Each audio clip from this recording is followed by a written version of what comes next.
Welcome back to Old School Sports and our Out of the Park Baseball 25 series. Can we save the Oakland A's? And we have made it to opening day of this 2037 season. Going to be a special season for our Oakland Athletics as we are pursuing a back-to-back World Series championship after winning the second title of our 14-year run with these low-budget A's last season. And before we get the new season underway, just wanted to touch base on a couple of interesting comments from our loyal viewers to the past episode. Couple things that I want to talk about here, starting with our pitching staff. Paul West brought up the young left-hander Chuck Huntley, who we're promoting all the way from Double-A to the majors this year because of the injury that lefty Chris Carl had experienced. He's still going to be out probably for over a month, so should get a good look at the 22-year-old lefty who was a sixth-round pick of ours almost 5 years ago. Paul West asked about Huntley's splits, and unfortunately, looking at his ratings, he's basically the exact same guy against left-handed pitching as he is against right-handed pitching right now. Still think that his stuff could get much better, and honestly, we think his movement and control could get a little bit better too. And given that he is only 22 years old, it's not implausible that we'll get some improvements there. But Huntley certainly doesn't profile as a lefty specialist. The hope is that he's a solid, versatile bullpen guy now, and that maybe he can be somewhat better than that in the not too distant future. And another good and interesting point made by multiple viewers has to do with our decision to not have the youngster Doug Weiss in the starting rotation at the season begins. Alkshy brought up that he would much prefer to have Weiss in the rotation over Jason DeCaro, the veteran. And Jarek Braxton also thinks that we'd be better served by having Weiss in the rotation. I can't necessarily argue with that logic. I think the team would, all else being equal, be better with Weiss in the rotation, given that he certainly has the stamina to start, and that development of a changeup that we got fortunate with in the development lab a few years ago does give him a nice three-pitch arsenal. But as I think about our rotation this year, Jackson Ferris has been our ace for quite some time, coming off of a 17-5 season when he led the American League in strikeouts per 9 innings. Also, the only lefty we have in the rotation, so he's going to continue leading it for us. Chase Dora did a real nice job after we brought him over in that trade with the Reds last year, and view him as an important part of the rotation for the next several years. Unlike the youngster Doug Weiss, the youngster Jesus Saldana has agreed to sign an extension with us. So we have him locked up for the next 10 years at $70 million, even though he's never pitched in the majors before. But given that he has made the commitment to be a member of the A's for the next decade, willing to give Saldana and his potentially very strong 5-pitch arsenal a crack at starting for us. His stamina, a little bit more of a concern, probably only a 5-inning guy when all is said and done, but in this day and age of baseball, especially with the bullpen we have, 5+ inning guy is not the end of the world. Kevin Patterson has a more pedestrian outlook. I think he's someone who, over time, we could certainly swap out of the rotation for Mr. Weiss, but coming off of a 12-7 year, and with the fact that we're committed to him at a decent figure for the next several seasons, we're going to at least see what Patterson does coming off of that injury that he suffered when he was starting the 4th and final game of the World Series last year.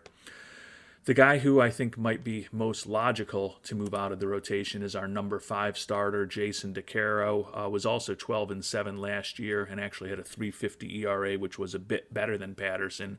Also about 2 wins above replacement better than Patterson.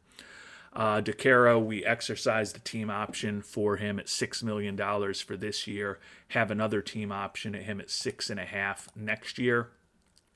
Certainly, if you are looking at the ratings of these pitchers, swapping Weiss into the rotation for Patterson or DeCaro makes a lot of sense.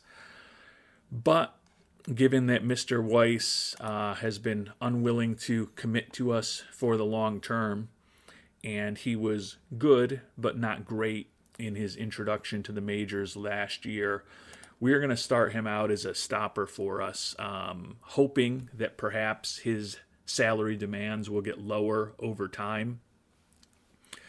If I have to move someone out of the rotation down the line, my hope, I guess, is that it might be Patterson. The reason that I wouldn't move on from DeCaro is that he is the only captain personality class that we have right now. And with the fact that we do have the difficult Camden Reisinger signed for the next year as our closer, when I think about our clubhouse, I want to ensure that we've got that strong captain presence from DeCaro in there to hopefully deal with anything that the disruptive Mr. Reisinger might bring up. So that's kind of the reason why I'm inclined to keep DeCaro in the rotation for the time being. In Patterson, honestly, it's more just loyalty to a guy who's been a pretty solid pitcher for us over the year and a half since we picked him up in that big trade with Miami that also landed us Andy Brailovsky. Think that the contract that Fish Patterson is signed to is pretty reasonable for someone who we view as a good solid 4, maybe a 3 starter. But clearly if Patterson struggles, it would be easier to swap in a Weiss or an O'Banner or a Bobby Garland, who did a really nice job for us as a 5th starter a year ago, into the rotation. So I feel like we've almost got an embarrassment of riches at this point in terms of the rotation. It doesn't appear that Weiss's asking price went down, even though he didn't start a game for us last year. You can see his expectation is to be in the starting rotation. But if we look at a 10-year extension for him, he's actually come down a little since the last time I checked, which was a couple weeks ago in Game Time. Had been looking for about $122 million. Now he's looking for about $109 million. But given that Weiss is fragile already at 25 years old, and we are in a situation where we have got team control of him potentially still for the next 6 seasons based on when he came up last year as we manipulated his service time a bit. I don't feel like there's any immediate rush for us to sign him. If we need to swap him into the rotation, we can and will if these guys don't perform up to expectations. The other thing that could happen, and those of you with a good eye probably noticed this when we started off the episode, is that Jackson Ferris is going to become 10-5 status and have the right to veto any trade within the next few weeks. He's been in the majors for 10 years, and you can see he's got 9 years and 160 days of service time. So before the end of April, he's going to have his 10-5 rights, which would obviously give him a lot more discretion about whether he wants to be traded somewhere. But with Ferris now being 33 years old and heading into the final year of his contract next year at $24 million, with the by far largest contract of anyone on our team, if our pitching staff largely remains healthy this year and we perform very well on the field, and we still think that looking into next year, a Weiss, O'Banner, or Garland could move into the starting rotation, trading away Jackson Ferris or attempting to trade away Jackson Ferris this offseason might be an avenue by which we can get Weiss into the rotation for next year while still maintaining that captain personality of DeCaro, which I think is important to keep the clubhouse running well. You might ask, why don't you try to trade Ferris right now before he gets those 10-5 rights and can kind of scuttle any offer that you might want to put together? And I think it's a very fair question. Certainly letting him get those 10-5 rights will make dealing him more complicated. But as we talked about at the end of the last episode, we are a team that, according to the preseason predictions, is expected to win 98 games this year, second most in the AL. We are trying to win a back-to-back World Series championship, and Ferris is a guy who has been our number one starter for most of the 8 years that he's been with us, coming off a career-high 17 wins and a brilliant 2.42 Sierra last year. His 3.6 WAR last season was his highest since 2032. And I just don't feel like, as a team that is trying to win it all this season, trading away our number one starter is the way to open up a rotation spot for somebody else, even somebody as talented as Weiss. You probably have noticed that since the end of the last episode, I have swapped Weiss and Camanio Banner. We're going to put Weiss into the primary stopper role, hoping that maybe we'll get 130 plus innings out of him this year. So even though he won't be in the rotation, he'll be pitching a lot of high importance innings for us, which you can argue might even be more valuable than what he would be doing for us as a fifth starter, even if he maybe pitches 15 or 20 or 25, 30 innings less over the course of the year. If those are high leverage innings when the games are close and a lot is on the line, might be more valuable than pitching more innings as a starter, where sometimes he's going to be pitching in games where we're up 7-1 in the fourth inning, and pitching him for another 3 innings may help his statistics and help him earn a W, but is not necessarily the highest pressure situation. So, short story long, I agree that Weiss is better than Patterson or DeCaro, and you can probably make a case that he's as good as Saldana, Dora, maybe even better than Ferris as well.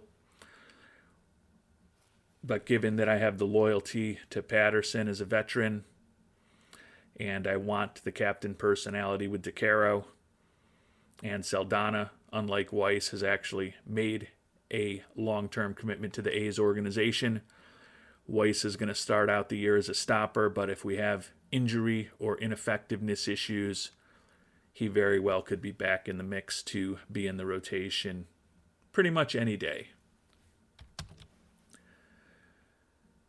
And the last point that's been brought up by viewers that I want to touch on briefly before we get the season underway was brought up by YME943. Kind of saw at the end of the last episode that we were only going to play the outfielder Luis Taveras in the starting lineup against left-handed pitching. And YME943 brought up the very legitimate point. Hasn't Taveras been a pretty productive offensive player for you the last couple of years, which he certainly has? And hasn't Taveras also been pretty effective against right-handed pitching, which he certainly was last year with a 136 WRC plus against right-handed pitching? He was actually better last year than he was against left-handed pitching with just a 103 WRC plus against lefties. But he did have a 137 WRC plus against lefties 2 years ago. But Taveras certainly is a guy who has been pretty much as effective, if not more effective, against right-handed pitching than left-handed pitching over the course of his career, even though he is a right-handed batter. His ratings are exactly the same against both left and right-handed pitching. So I think that the point that YME943 brings up is very valid. I still struggle with exactly how I would get Taveras into the lineup against left-handed pitching or against right-handed pitching, as good as he's been, because he can basically just play the outfield spots or DH. And Taveras, with the 55 range, 45 error, has never played center field over the course of his career. certainly could train him to play that. But Jake Ortega, the switch hitter, is our starting center fielder and is on the very short list of the top players in baseball. I'm certainly not going to be removing Ortega and his glove from the lineup against right-handed pitching to give Taveras at-bats. The left-handed hitting Andy Brailovsky is going to be our left fielder this year. He's coming off of a season where he hit 300 with a 134 WRC plus, and looking at his ratings, he's a pretty darn good contact hitter with a decent amount of pop against right-handed pitching. I don't know that I would take Brailovsky out of the lineup for Mr. Taveras, as good as he's been. Our DH is another left-handed hitter, Juan Ramos. All he did last year was lead the American League with 148 runs batted in, put up a 124 WRC plus overall, and looking at his ratings, he's definitely better against right-handed pitching than he is against left-handed pitching, and his overall ratings profile is also better than Taveras. The guy that you might think about moving out of the lineup occasion to give Taveras playing time against right-handed pitching is Arturo Uresti. But Uresti is a 23-year-old that we think can still improve his home run power, his gap power, and his contact ratings a bit. He's a guy who we've signed to a long-term deal. And last year, in his first 278 Major League at-bats, he provided 20 homers, 61 ribbies, and a 138 WRC plus for us. He's got similar defensive ratings to Taveras. But when I look at the fact that Uresti is just 23, although soon to be 24 in less than 2 weeks, and has some untapped potential that we think can still be realized, I want to kind of have Uresti out there in the lineup as often as possible. Looking at the ratings against right-handed pitching, Uresti is not as good as Taveras in terms of his gap power, but his home run power and his eye are both significantly better than where Taveras is, and the contact rating, I believe, is pretty similar. So it's the same at 50. So I agree conceptually with you, YME943, that I'd love to get Taveras more at-bats against right-handed pitching. But for the time being, until we have some injuries, and this is a weird situation for us to be given some of the offensive struggles we've had in previous seasons with this Oakland A's franchise, but our lineup is just so stacked, particularly in those outfield and DH slots, that there's not really anyone I'm willing to take playing time from to put Taveras in, even every, third or fourth day. Hopefully he'll still be a pretty valuable pinch hitter for us at times when guys need a day off, and certainly Ortega is fragile physically already. We should be able to get Taveras into the lineup a bit more often, although in the case of Ortega, not necessarily playing center field. If we wanted to move Andy Brailovsky back to first base, that could open up a spot in the outfield, but that would also require taking the third left-handed hitter that we have against right-handed batters, Colt Keith, out of the lineup. Although Keith is now 35 years old and wrecked physically, he did win the World Series MVP for us a few months ago. He also had a monster postseason for us. And looking at his ratings, his contact against right-handed pitching is pretty similar to where Taveras is today. And his gap power and his eye are better. His home run power, I think, is about the same. So at least on paper, I'd argue that Keith is a better choice to play against right-handed pitching too.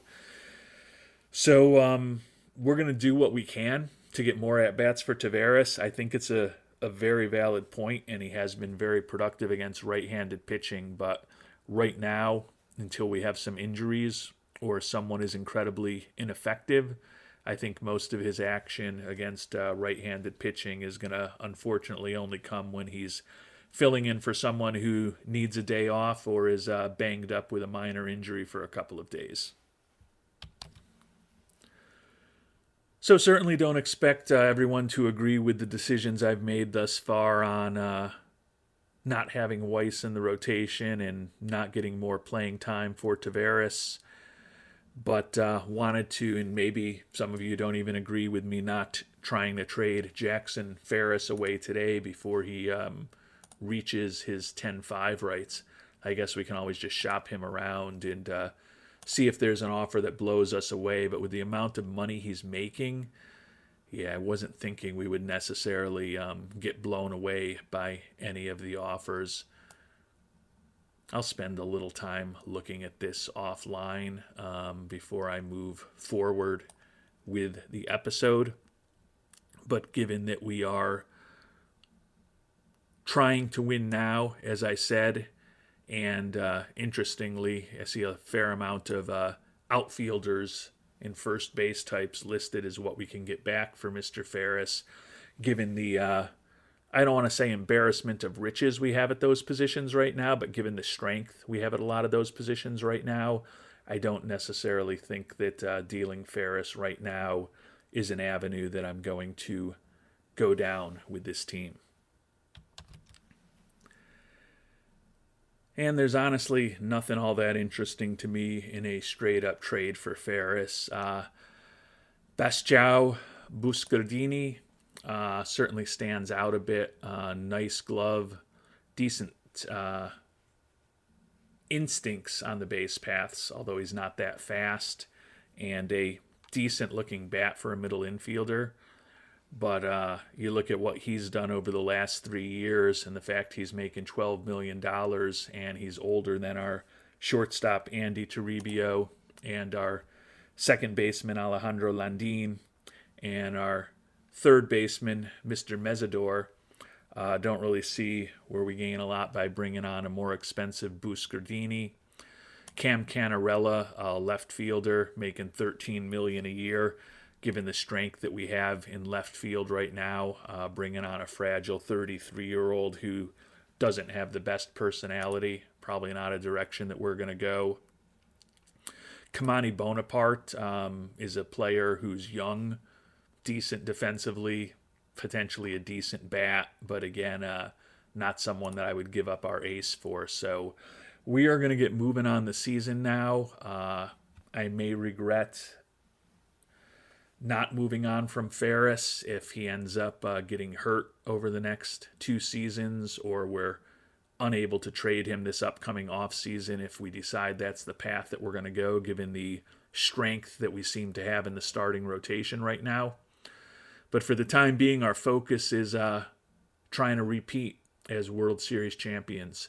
And I think having a 17-game winner from last season on board, who's been our ace for most of the past decade, certainly gives us a better chance to do that than trading him away.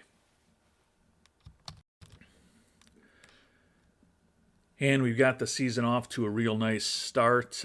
Swept the first series of the season against the Twins, allowed only 2 runs each game while scoring an average of 7 runs a day. So the repeat effort is off to a really nice start with a 3-0 beginning to the season for our Oakland Athletics. That said, we are still not first in the division, but for the first time in a while, it's not the Rangers that we're looking up at. They're off to a 2-2 start. The Astros have played an extra game on us, 4-0. So by virtue of that, they are half a game ahead of us in the standings. Andy Brailovsky off to a pretty impressive start with 6 ribbies in the first 3 games and a video game like 1.600 OPS. And we've simmed ahead another couple weeks. We've gotten our backup catcher, Jaden Boakai, back off of the IL, had him do a brief rehab assignment in AAA and he is now taken over as our backup catcher for the young Juan Anguiano, who didn't even actually play in the limited time that he was up with us. As we sit here on April 20th, 10-4 record, just one game ahead of both the Astros and Rangers. We've had some rainout issues, so we've got 2 games in hand on both of those teams, all tied with 10 wins, along with the Los Angeles Angels. But as you can see, the Astros, the Rangers, and the Angels all have 2 or 3 more losses than we do. Looks like it's going to be quite a battle with 4 really good teams in the AL West this year. And then the Seattle Mariners, with that 176 winning percentage, look like they want to try to chase down the 2024 Chicago Cubs, or Chicago White Sox. Apologies to Cubs fans. And as we sit here on April 19th, Alejandro Landin, our second baseman, off to a brilliant start, hitting .407, tied for the league lead with Daniel Maldonado. Not necessarily expecting either of them, but probably more so Landin to really be chasing after Ted Williams. Brailovsky has cooled down to the point where his OPS is only 1,100 at this point, hitting .353 with 4 homers and 16 ribbies through his first 14 games of the year. And we've made it through the month of April. We are still in first place with a 17-8 record, but as we've talked about, 4 really strong-looking teams in the AL West this year all have 15 or more wins over the month of April. Juan Ramos, who, as we talked about at the top of the episode, led the AL last year with 148, leading the AL with 26 ribbies here on May 1st. Andy Brailovsky with 24 is just behind him. Brailovsky's already put up a 1.5 batter WAR this year. The rookie Jesus Saldana off to a brilliant start, 4-1 record with a 2.49 ERA. Has only pitched 21 2/3 innings, so he hasn't even been the 5-inning guy yet that we hoped he might be, but looking like that could be a nice signing for us. Probably won't be surprising given how often we've mentioned his name, but the AL's hitter of the month for the month of April was Andy Brailovsky. 347 average, 7 home runs, 24 ribbies, and 22 runs scored as he has gotten off to a really nice start for us. Take a quick look at the team statistics overall. Our 17-8 record is actually a game worse than Pythagorean expectations. We are second in the American League in runs scored, and you can see our offense is in the top 4 in every offensive category, except for stolen bases, where we rank 9th.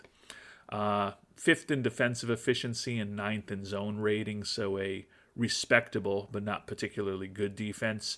But the pitching has been excellent. 1st in the AL in runs allowed, 1st in ERA. Our bullpen ERA of 2.75 is 3rd in the league, and our starters ERA of 3.41 is 2nd in the league. You can see we're in the top handful of pretty much every pitching category, with the exception of walks, where we rank 9th. So an excellent start for our Oakland A's as we try to guide this team back into the playoffs and hopefully to a repeat title.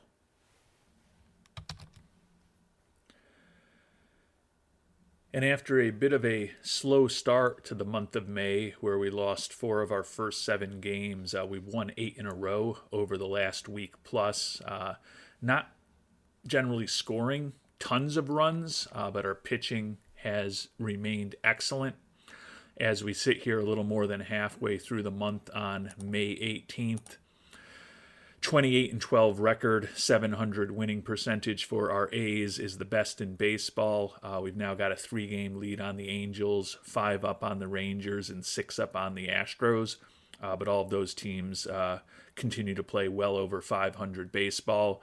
The unfortunate Mariners in the same division as those 4 high-powered teams, including our A's, at 10-31, have the worst record in baseball. Brailovsky continues to have an excellent season, hitting .320, 12 homers, and 36 ribbies.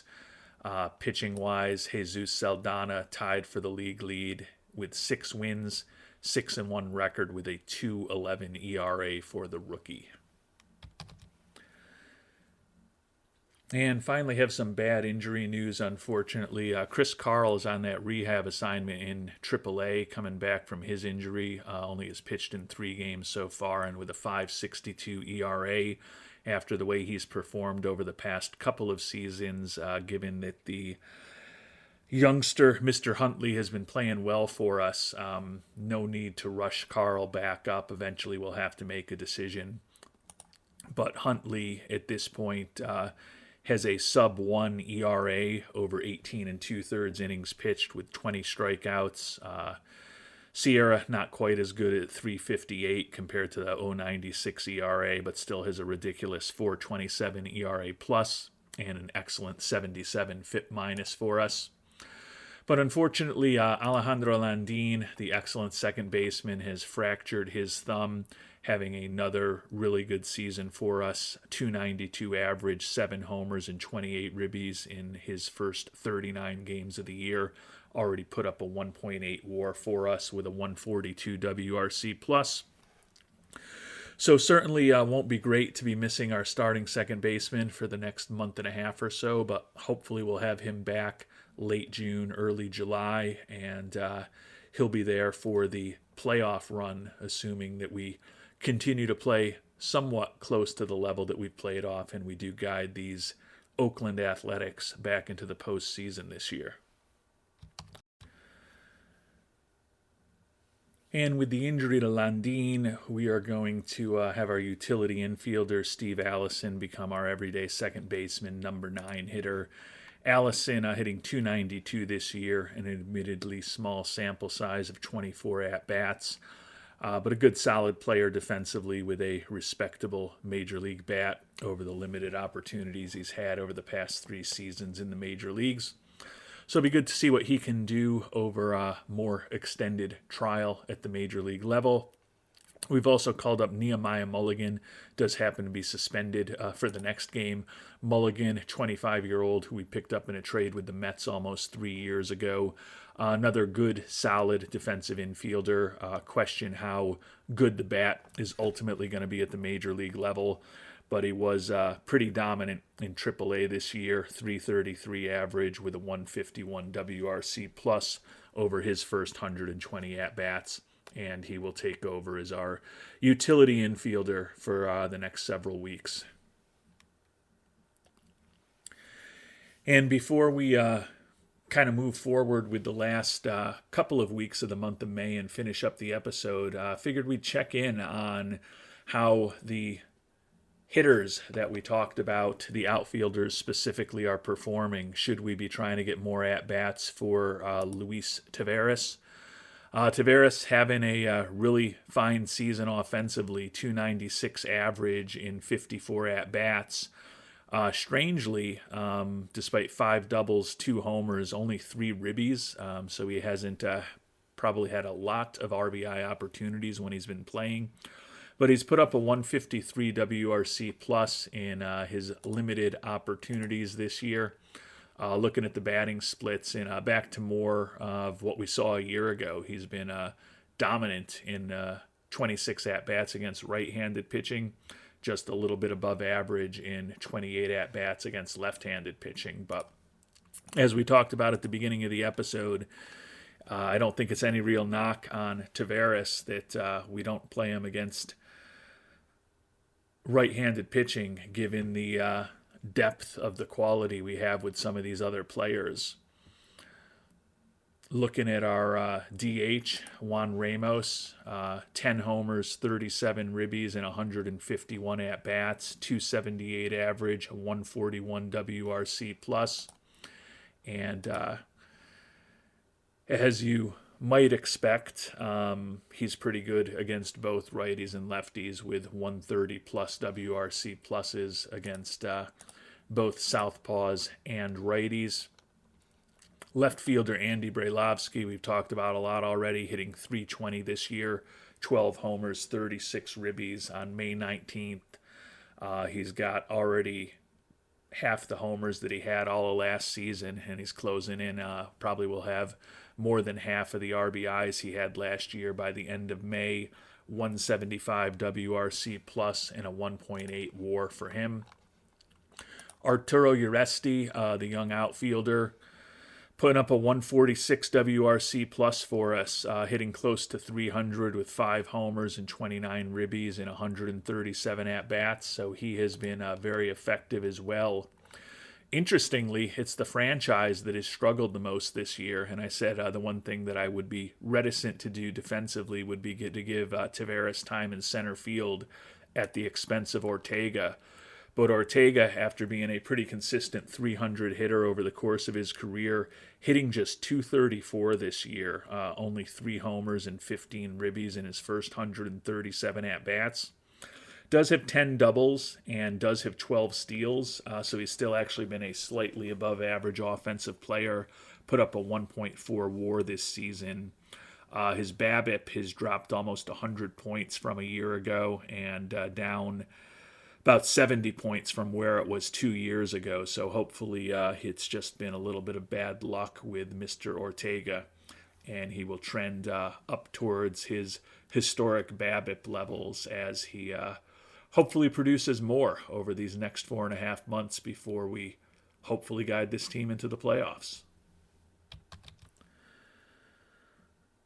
But fate has a way of making things happen, and we may be able to get Taveras some additional playing time now, as Colt Keith, the veteran, going to be out for 6 weeks with plantar fasciitis.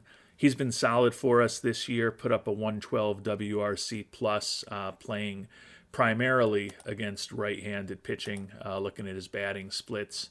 121 WRC plus against righties, but he's been pretty inept, just 1 for 14 in the limited opportunities he's had against left-handed pitching. Looking at his ratings, our goal is to have him in the lineup against righties and not against lefties, so it seems like the manager has been doing a pretty good job limiting the amount of at-bats he gets against left-handed pitching. But Colt Keith going to be on the IL probably until close to the All-Star break, and what that could let us do is move Brailovsky back to first base for the time being, and that would open up a spot for us to have Taveras in the lineup against right-handed pitching as well, and see if he can continue to rake the ball against right-handers in a more extended sample size than he's historically gotten from us.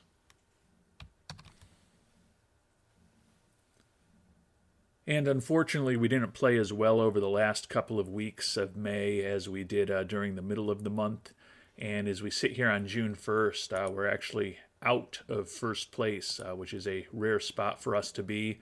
Half a game behind the Angels in the American League West, 3 up on the Rangers and 5.5 up on the Astros.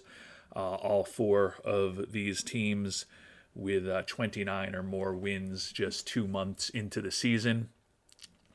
We're 5.5 up on the final wild card spot. The Astros and the Blue Jays are tied for that, so still in a pretty good position, even though the Angels have eclipsed us by half a game for the best record in the AL for the time being. Brailovsky tied for the league lead with 14 homers. Ramos second in the league with 50 ribbies. Brailovsky's OPS is below 1,000 now, but still tied for second in the American League. Pitching-wise, Doug Weiss, the stopper, doing a really nice job for us in that role. 2.2 WAR already with a 2.58 ERA over 44 and 2/3 innings. He's pitched 27 games for us, struck out 50, and has not allowed a single home run. ERA of 1.81, obviously outstanding. 2.33 ERA plus and a 35 FIP minus, so Weiss continues to impress us. Guessing that's not going to have made his contract demands any lower with his strong performance. Yeah, up to $183 million for 10 years, so he continues to want to be paid like a top-flight starter. At some point, we've talked about there could be a scenario where we would move him into that type of role. Take a quick look at how our starters are doing, and we can kind of talk about whether we should do it right now. Before we do that, though, we'll take a quick look at the team statistics. Our 34-18 record, two worse than Pythagorean expectations. We've won 17 games in each of the first 2 months of the season. Still ranking second in the American League in terms of runs scored, and we are still in the top three in every offensive category except for home runs and stolen bases, where we're kind of middle of the pack, and base running a little bit below average. The defensive efficiency in the zone rating is good, and the pitching is outstanding. First in the American League in runs allowed.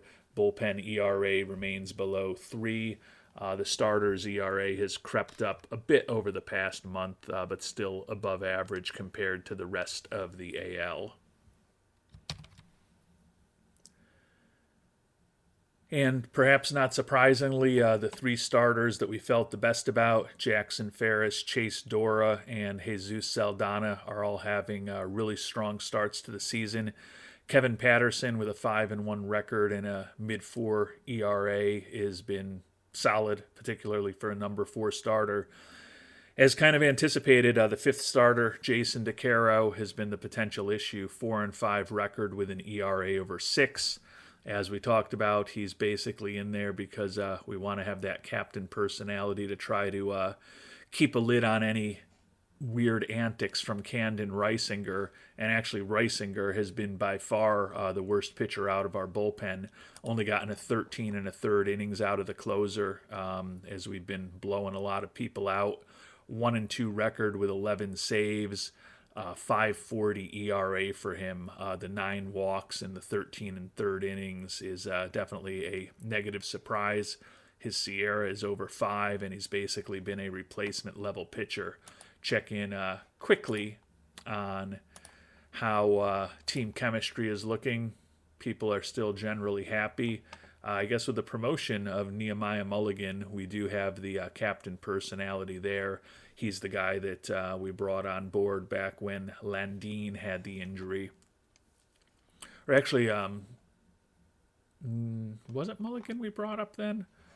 Sorry, I know we brought up 2 young... Yeah, it was Mulligan that we brought up there. And then we brought up Nelson Castellanos a day or 2 later when Colt Keith also went on to the IL. So having Mulligan around for the near term does give us a little bit of perhaps cushion if we move DeCaro out of the starting rotation. The issue is Mulligan's not really going to be in the lineup very frequently at all. So given that we are playing incredibly well, and given that at this, I don't want to say it's an early point of the season because we're almost to the 1/3 pole, but given that Weiss has actually pitched more innings out of the bullpen than DeCaro has as our 5th starter, I don't necessarily feel like I have to do anything immediately. If the team was struggling more, clearly there could be an argument to move DeCaro out of the rotation, just because who cares if we've got a good clubhouse if we're playing ball that's well below 500, but that's not the case quite yet. So I think I'm still inclined to kind of keep people doing what they're doing. The team is 34-18, so I think there is an argument to say if it's not broken, don't fix it.